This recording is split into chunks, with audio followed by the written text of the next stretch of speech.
Hi dears, Gayathri ദേവി എൻ്റെ അമ്മ എന്ന സീരിയലിലേക്ക് എല്ലാവർക്കും സ്വാഗതം. അങ്ങനെ ഒരു മാഷിനെ കാണാൻ വേണ്ടി വരിക കേട്ടോ. മാഷിൻ്റെ മോള് ഒരു കുട്ടിയുടെ തല അടിച്ച് പൊട്ടിച്ചിരിക്കുകയാണ്, കല്ലെറിഞ്ഞ് പൊട്ടിച്ചിരിക്കുകയാണ്. അതുകൊണ്ട് തന്നെ അതിൻ്റെ രക്ഷിതാവ് കാണാനായിട്ട് വരുന്നു. മാഷിൻ്റെ മോള് കാണിച്ചിട്ടുള്ള പണി കണ്ടോ, എൻ്റെ മോളുടെ തലയ്ക്ക് കല്ലെറിഞ്ഞ് പൊട്ടിച്ചു, എന്താണ് ഇവളിങ്ങനെ എന്ന് പറയുക കേട്ടോ ചെയ്യുന്നത്. അങ്ങനെ മാഷ് മോളെ വിളിക്കുകയാണ്, ദേവു ഒന്നിങ്ങോട്ട് വായോ എന്ന് പറയുന്നു. അങ്ങനെ ദേവ് വരുമ്പോഴത്തേനും എന്താ അച്ഛാന്ന് ചോദിക്കുമ്പോൾ ഈ കുട്ടിയുടെ തല നീയാണോ എറിഞ്ഞ് പൊട്ടിച്ചതെന്ന് ചോദിക്കുകയാണ്. തീർച്ചയായും ഞാൻ തന്നെയാണ് അച്ഛാ, എന്തുകൊണ്ടാണ് നീ അങ്ങനെ ചെയ്തതെന്ന് ചോദിക്കുകയാണ് മാഷ്.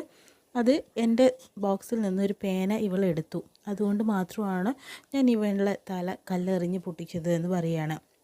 എന്താണ് ദേവു, ഇങ്ങനെയൊക്കെ ചെയ്യാനായിട്ട് പാടുണ്ടോ? ഒരു പേനയല്ലേ എടുത്തുള്ളൂ, അതിനിപ്പോൾ എന്താണ് പ്രശ്നമെന്ന് ചോദിക്കുകയാണ്. അതുകൊണ്ട് എൻ്റെ സാധനങ്ങൾ എൻ്റെ അനുവാദമില്ലാതെ ഞാൻ ഇഷ്ടപ്പെടുന്ന സാധനങ്ങൾ ആരും തന്നെ സ്വന്തമാക്കാൻ എനിക്കിഷ്ടമല്ല. അതുകൊണ്ട് ഞാൻ അങ്ങനെ ആരെയും ചെയ്തിട്ടുണ്ടെങ്കിൽ അവർക്ക് തക്ക ശിക്ഷ ഞാൻ നൽകുമെന്ന് പറയുകയാണ്. എന്നിട്ട് അവൾ അകത്തേക്ക് കയറി പോന്നു. മാഷേ, എന്താണ് മാഷിൻ്റെ മോളെ നിലയ്ക്ക് നിർത്തിയില്ലെങ്കിൽ ആകെ പ്രശ്നമാണ്. മാഷിൻ്റെ മോള് വലുതാവുമ്പോൾ ഇതിനേക്കാളും വലിയ ഭീകരമായിട്ടുള്ള രൂപത്തിൽ തന്നെയായിരിക്കും അവൾ ഓരോ കാര്യങ്ങൾ ചെയ്തുകൊണ്ടിരിക്കുക. ഇപ്പം എൻ്റെ മോളുടെ തല ഇടിച്ച് പൊട്ടിച്ചു, ഇതിനെനിക്ക് നഷ്ടപരിഹാരം വേണമെന്ന് പറയുകയാണ്. മാഷ് പറയുന്നുണ്ട്, എന്ത് വേണമെങ്കിലും ഞാൻ തരാം, ഇത് പ്രശ്നമാക്കരുത് എന്ന് പറയുകയാണ്. മാഷിനെ ഞങ്ങൾക്ക് ഇഷ്ടമാണ്, അതുകൊണ്ടാണ് ഞങ്ങൾ ഇങ്ങനെ എല്ലാം തന്നെ മറച്ചു വയ്ക്കുന്നത്. മാഷിൻ്റെ മോള് ചെയ്ത എല്ലാ ക്രൂരതകളും ആരും തന്നെ പുറത്ത് പറയാതെ മറച്ചു വെക്കാനും ഇതൊക്കെ തന്നെ കാരണം. അത് മുതലെടുക്കരുത് മാഷെ എന്ന് പറയുന്നു. അതിനുശേഷം ആ കുട്ടിയുടെ അച്ഛമ്മയുടെ അടുത്തേക്ക് പോവാട്ടോ ചെയ്യുന്നത്. ആ കുട്ടിക്ക് അമ്മയില്ല, അതായത് മാഷിൻ്റെ ഭാര്യ മരിച്ചു പോയിരിക്കുകയാണ്. അപ്പോൾ അമ്മായി, എന്താണ് ഇവൾ കാണിക്കുന്നത്, എന്താണ് ദൈവം കാണിച്ചത് എന്ന് ചോദിക്കുന്നു. ഇവൾ ആ ഒരു കുട്ടിയുടെ തല കല്ലെറിഞ്ഞ് പൊട്ടിച്ചിരിക്കുകയാണ്, അങ്ങനെ ചെയ്യാനായിട്ട് പാടില്ലല്ലോ എന്ന് പറയുകയാണ്. അപ്പോൾ ഞാനൊന്നും ചെയ്തില്ല അച്ഛമ്മേ, ഇങ്ങനെയൊക്കെ ചെയ്തിട്ടാണെന്ന് പറയുമ്പോൾ എല്ലാത്തിനും നിങ്ങളാണ് ഇവൾക്ക് വളം വെച്ച് കൊടുക്കുന്നത്. എന്താ മോനെ ഇങ്ങനെ, നീ പൊയ്ക്ക്, ഞാൻ അവളെ പറഞ്ഞ് മനസ്സിലാക്കി കൊടുക്കാം എന്ന് പറയുന്നു. അങ്ങനെ ദേവുവിനോട് അമ്മമ്മ പറയുകയാണ്, കാരണം ഞാൻ നിൻ്റെ അമ്മ മരിച്ച സമയത്ത് എന്നോട് അവൾ പറഞ്ഞിട്ടുണ്ടായിരുന്നു, എൻ്റെ മോളെ പൊന്നു പോലെ നോക്കണം അമ്മയെന്ന് പറഞ്ഞിട്ടുണ്ടായിരുന്നു. അതുകൊണ്ടാണ് ഞാൻ നിന്നെ പൊന്നു പോലെ എപ്പോഴും നോക്കുന്നത്.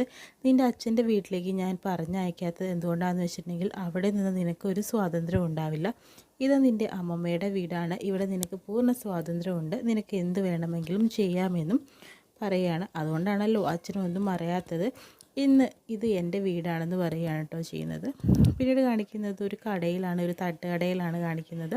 ആ തട്ടുകടയിലാണെങ്കിൽ ആൾക്കാർ ഭക്ഷണം കഴിക്കുന്നത് അഭി നോക്കി നിൽക്കുകയാണ്. കാരണം അഭി വീട്ടിൽ നിന്ന് ഇറങ്ങി വന്നിരിക്കുകയാണ്. അച്ഛനും അമ്മയും തൻ്റെ കുഞ്ഞിന് ഭക്ഷണം വാരി കൊടുക്കുന്നത് അഭി നേരിൽ കണ്ടിട്ട് സങ്കടപ്പെടുന്നു.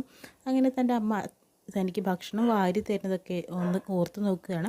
പിന്നീട് അവിടുത്തെ ജോലിക്കാരനോട് ആ കടയിൽ ഉടമ പറയുന്നുണ്ട്, ഈ പ്ലേറ്റൊക്കെ ആരാണ് മോറി വയ്ക്കുക എന്ന് പറയുന്നു. ഞാനിപ്പോൾ ചെയ്തു തരാം. അപ്പോൾ തന്നെ അഭി വന്ന് ചോദിക്കുന്നുണ്ട്, ചേട്ടാ എനിക്ക് ഇവിടെ ഒരു ജോലി തരുമോ, ഈ പ്ലേറ്റൊക്കെ ഞാൻ കഴുകി വെക്കാം. അത് നല്ല കാര്യമായിപ്പോയി, കുട്ടികളെ കൊണ്ട് ജോലി ചെയ്യിപ്പിച്ചിട്ട് വേണം എല്ലാവരും ബാലവേല ചെയ്തു പറഞ്ഞിട്ട് എനിക്ക് കേസെടുക്കാം. മോൻ അതിനുള്ള പ്രായമൊന്നും ആയിട്ടില്ല, വലുതാകുമ്പോഴൊക്കെയാണ് ജോലി ചെയ്യുക എന്നും പറയുന്നു. അങ്ങനെ നിസ്സഹായതയോടുകൂടി നിൽക്കുക കേട്ടോ അഭി. ആ സമയത്താണ് ചന്തു വരുന്നത്. ചന്തു ഒന്ന് ചോദിക്കുന്നുണ്ട്, എന്താ അഭി ഇവിടെ എന്ന് പറയുന്നു. ചേട്ടൻ ഇവിടെയും ചോദിക്കുകയാണ് ചെയ്യുന്നത്. അപ്പോൾ എൻ്റെ അമ്മ ഇവിടെ ഹോസ്പിറ്റലിൽ അഡ്മിറ്റ് ആവാൻ പോവുകയാണ് നാളെ. അമ്മയ്ക്ക് കണ്ണിന് ആശുപത്രിയിലേക്ക് ഓപ്പറേഷന് വേണ്ടി പോകാനായിട്ട് നിൽക്കുകയാണ് ചെയ്യുന്നത്. കാശുണ്ടായിട്ടൊന്നുമല്ല അഭി, പക്ഷേ അമ്മാവൻ സഹായിക്കാം എന്ന് പറഞ്ഞിട്ടുണ്ട്. അമ്മാവന് ചെറിയൊരു ജോലിയൊക്കെ ഉണ്ട്, അമ്മാവൻ കല്യാണമൊന്നും കഴിച്ചിട്ടില്ല. അതുകൊണ്ട് തന്നെ ആ വീട്ടിലാണ് ഇന്ന് അമ്മ. ഞങ്ങൾ അവിടെ തന്നെ തങ്ങാമെന്ന് തീരുമാനിച്ചു. ഞാൻ ഭക്ഷണം വാങ്ങാനായിട്ട് ഇങ്ങോട്ട് വന്നതാണെന്ന് പറയുന്നു.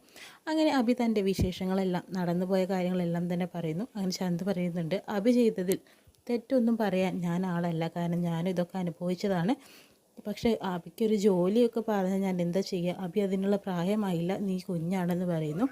എനിക്കൊരു ജോലി എങ്ങനെയും ചെയ്തു തരാം, എൻ്റെ അമ്മ സന്തോഷമായിട്ട് ഇരിക്കണം, അതിന് വേണ്ടിയിട്ടാണ് എന്ന് പറയുന്നു. ഒരു കാര്യം ചെയ്യാം, എൻ്റെ അമ്മാവൻ്റെ അടുത്ത് ആക്കിത്തരാം, അദ്ദേഹം ഒറ്റയ്ക്കാണ്. അപ്പോൾ അവിടെ ചെന്ന് നമുക്ക് ചോദിക്കാം വല്ല ജോലിയും കിട്ടുമോ എന്നുള്ളത്. വാ ചന്തു വരൂ, ചന്തുവിൻ്റെ കൂടെ. അങ്ങനെ അബി അങ്ങോട്ടേക്ക് പോവാട്ടോ ചെയ്യുന്നത്. അങ്ങനെ അമ്മാവൻ വരുന്നു. അമ്മാവൻ വന്നതിന് ശേഷം ചന്തുവിനോട് വിശേഷങ്ങളെല്ലാം അന്വേഷിക്കുന്നു. അങ്ങനെ സഹോദരിയും കണ്ട് സംസാരിക്കുക ചെയ്യുന്നത്. അപ്പോഴാണ് അവിടെ അഭിയെ കാണുന്നത്. ഏതാണ് ഈ കുട്ടിയെന്ന് പറയുന്നു. അപ്പോൾ ആ അമ്മ പറയുന്നുണ്ട്, എന്നെ രക്ഷിച്ചില്ല ചേട്ടാ, ആ കുട്ടിയാണ് ഇത് എന്ന് പറയുന്നു. അവനൊരു ജോലി വേണം, ചേട്ടൻ വിചാരിച്ച കാര്യങ്ങളൊക്കെ നടക്കുമെന്ന് പറയുന്നു. അങ്ങനെ അഭിയുടെ വിശേഷങ്ങളെല്ലാം തന്നെ അമ്മാവൻ്റെ അടുത്ത് പറയുന്നു കേട്ടോ. അങ്ങനെ അബിക്ക് ഒരു ജോലി തരാം, നിനക്ക് ആശാരിപ്പണിയൊക്കെ ചെയ്യാൻ പറ്റുമോ എന്ന് ചോദിക്കുമ്പോൾ തീർച്ചയായും ഞാൻ കണ്ടു പഠിച്ചോളാം എന്ന് പറയുന്നു. അങ്ങനെ അമ്മാവൻ ജോലിക്ക് കൊണ്ടുപോകാന്നുള്ളൊരു സമ്മതം അബിക്ക് നൽകുകയാണ്. പിന്നീട് കാണിക്കുന്നത് ചന്തുവിനെയും അബിയെയാണ്. അതെന്നു വെച്ചിട്ടുണ്ടെങ്കിൽ അബിക്ക് നല്ല സങ്കടമുണ്ട്. കാരണം തൻ്റെ അമ്മയോട് കാര്യങ്ങളെല്ലാം തന്നെ പറഞ്ഞിട്ടില്ല. താൻ എവിടെയാണെന്ന് ആണെന്നുള്ളതൊന്നും പറഞ്ഞിട്ടില്ല, എന്ന് വിളിച്ച് പറയണമെന്നുണ്ട്. അങ്ങനെ ചന്തുവിനോട് ഫോൺ ചോദിക്കുകയാണോ ചെയ്യുന്നത്. അപ്പോൾ ചന്തു പറയുന്നുണ്ട്, എനിക്ക് ഫോൺ തരാൻ പറ്റില്ല, കാരണം ഈ ഫോൺ നമ്പർ അവർ കണ്ടു കഴിഞ്ഞാൽ നീ എവിടെയുണ്ടെന്നുള്ളത് അവർക്ക് തിരിച്ചറിയും, നിന്നെ പൊക്കിക്കൊണ്ട് അവർ പോവുകയും ചെയ്യുമെന്ന് പറയുകയാണ്. ഇല്ല ചേട്ടാ, എൻ്റെ അമ്മയെ ഒന്ന് വിളിക്കണമെന്ന് പറയാൻ, നമുക്ക് കത്തയക്കാമെന്ന് പറയുന്നു. എൻ്റെ അമ്മയുടെ സൗണ്ട് ഒന്ന് എനിക്ക് കേൾക്കണമെന്ന് പറയുമ്പോൾ ചന്തു രണ്ടും കൽപ്പിച്ച് തന്നെ ഫോൺ കൊടുക്കും, നീ വിളിച്ചോ, ഞാൻ എങ്ങനെയും അഡ്ജസ്റ്റ് ചെയ്തോളാം എന്തെങ്കിലും പ്രശ്നം വരുമ്പോൾ എന്ന് പറയുന്നു. അങ്ങനെ ഗായത്രിയെ അബി വിളിക്കാട്ടോ ചെയ്യുന്നത്. പെട്ടെന്ന് തന്നെ അബിയുടെ സൗണ്ട് കേൾക്കുമ്പോൾ ഗായത്രിക്ക് ആകെ സങ്കടവും ഒരു ഞെട്ടലോടുകൂടി ഫോൺ എടുക്കുകയാണ് ചെയ്യുന്നത്. എന്നിട്ട് സംസാരിക്കുന്നുണ്ട്, മോനെ നീ എവിടെയാണ്, എന്താണ് മോനെ, നിനക്ക് കുഴപ്പമൊന്നുമില്ലല്ലോ, അമ്മ വിഷമിക്കൊന്നും വേണ്ട, ഞാൻ സുരക്ഷിതമായിട്ടൊരു സ്ഥലത്തുണ്ട്, എനിക്കൊരു സൽക്കാലം ഒരു ജോലി കിട്ടിയിട്ടുണ്ട്, മോൻ അവിടെ തന്നെ നിന്ന് ഇങ്ങോട്ട് വരണ്ട, കാരണം ജയറാമേട്ടൻ അറിഞ്ഞു കഴിഞ്ഞിട്ടുണ്ടെങ്കിൽ മോനെ വക വരുത്തും, തീരെ ഇഷ്ടമല്ല, അതുകൊണ്ട് മോൻ അവിടെ തന്നെ നിന്നോ എന്ന രീതിയിൽ ഗായത്രി അബിയോടൊക്കെ പറയുന്നുണ്ട്. അതൊക്കെ കേൾക്കുന്ന ജയറാമൻ ഇതെല്ലാം രണ്ടുപേരും കൂടി സംസാരിക്കുന്നത് അവിടെ ഒളിഞ്ഞു നിന്ന് കേൾക്കുന്നുണ്ട്. അങ്ങനെ കേൾക്കുമ്പോഴത്തേനും ദേഷ്യത്തോടു കൂടി വരികയാണ് ജയറാമൻ. അങ്ങനെ ആ ഫോണ് വരിഞ്ഞ് പൊട്ടിക്കുന്നുണ്ട്. പിന്നെ അബി ഹലോ എന്ന് വിളിക്കുമ്പോഴത്തേനും ആ ഫോൺ സ്വിച്ച് ഓഫ് ആവുകയാണ് ചെയ്യുന്നത്.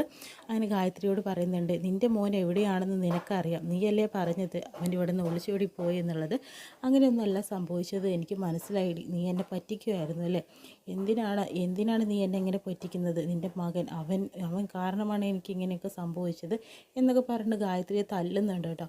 അപ്പോൾ എൻ്റെ മോനെ ഒന്നും ചെയ്യരുത്, അവൻ എവിടെയെങ്കിലും പോയി ജീവിച്ചോട്ടെ എന്ന രീതിയിൽ ഗായത്രി ജയറാമനോട് പറയുന്നുണ്ട്.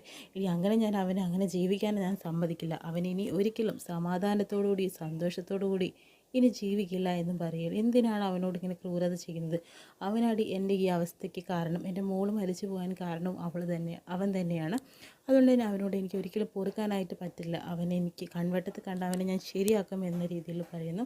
അങ്ങനെ എല്ലാം തകർന്ന് നിൽക്കുക കേട്ടോ ഗായത്രി. കണ്ട തൻ്റെ മകനെ കുറിച്ചാണ് സ്വന്തം അച്ഛൻ ഇങ്ങനെയൊക്കെ പറയുന്നത്. പിന്നീട് കാണിക്കുന്നത് ആ അമ്മാവിൻ്റെ പണിസ്ഥലത്താണ്. ഇഷ്ടംപോലെ ആൾക്കാർ അവിടെ പണി ചെയ്തുകൊണ്ടിരിക്കുന്നുണ്ട്. എന്തായാലും അബിയെ പണി പഠിപ്പിച്ചു കൊടുക്കാമെന്ന് അമ്മാവൻ വാക്ക് കൊടുത്തിട്ടുണ്ട്. അങ്ങനെ അമ്മാവൻ പണി ചെയ്യുന്നതൊക്കെ നോക്കി നിൽക്കുകയാണ് അബി.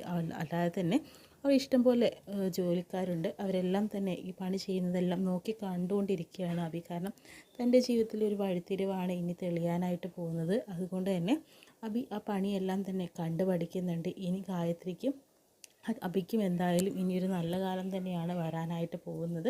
എന്തായാലും അബി അതെല്ലാം കണ്ട് മനസ്സിലാക്കിക്കൊണ്ടിരിക്കുന്നതായിട്ടാണ് കേട്ടോ ഇന്നത്തെ എപ്പിസോഡ് വിശേഷങ്ങളിൽ പറയുന്നത്.